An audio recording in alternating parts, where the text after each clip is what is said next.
The biggest snowstorms always blow in from the south. This is classic Carolina weather lore. And you know what? There's a lot of truth to this one. So many of the Cape Fear region's memorable and generational snow systems tracked through from south to north. From the one that delivered up to 5 fluffy inches of snow to Wilmington just before Valentine's Day in 2010. To the one that pasted the port city with more than a foot of the white stuff just before Christmas in 1989. The general meteorological setup that supports this lore goes like this.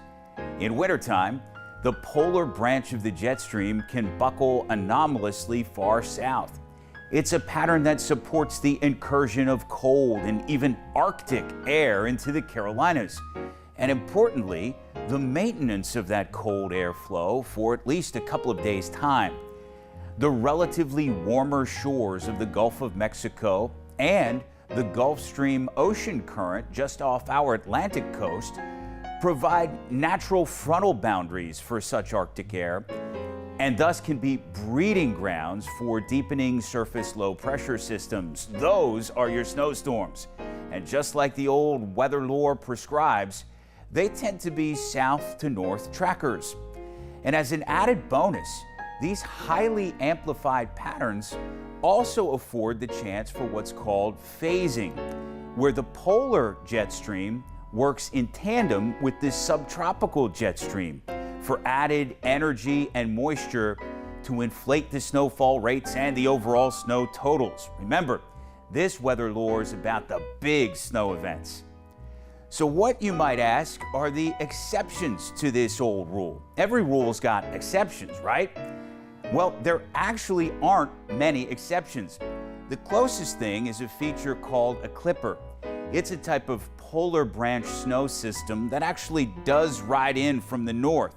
The thing is, these snow systems are usually quite starved of moisture, and unlike their cousins from the south, are usually much speedier. So even if they do produce snow, it doesn't last long or add up to much.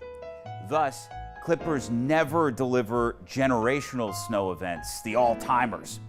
Occasionally, though, one will thread the needle and produce a memorable event, like on Inauguration Day 2009. Streaky low pressure turned raindrops to snowflakes that morning. And when the clipper departed that evening, a fresh 4 inches had fallen at White Lake, Bladen County. Tabor City in Columbus County netted 3 inches. 2 inches of snow fell on Burgaw and Pender County.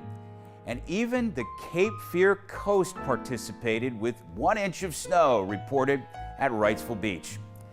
With Wilmington averaging under 1 inch annually, snow remains a rare meteorological treat for the Cape Fear region, especially compared to most of the rest of the Carolinas.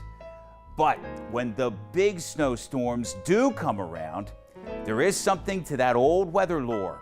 Odds are they're coming from the south.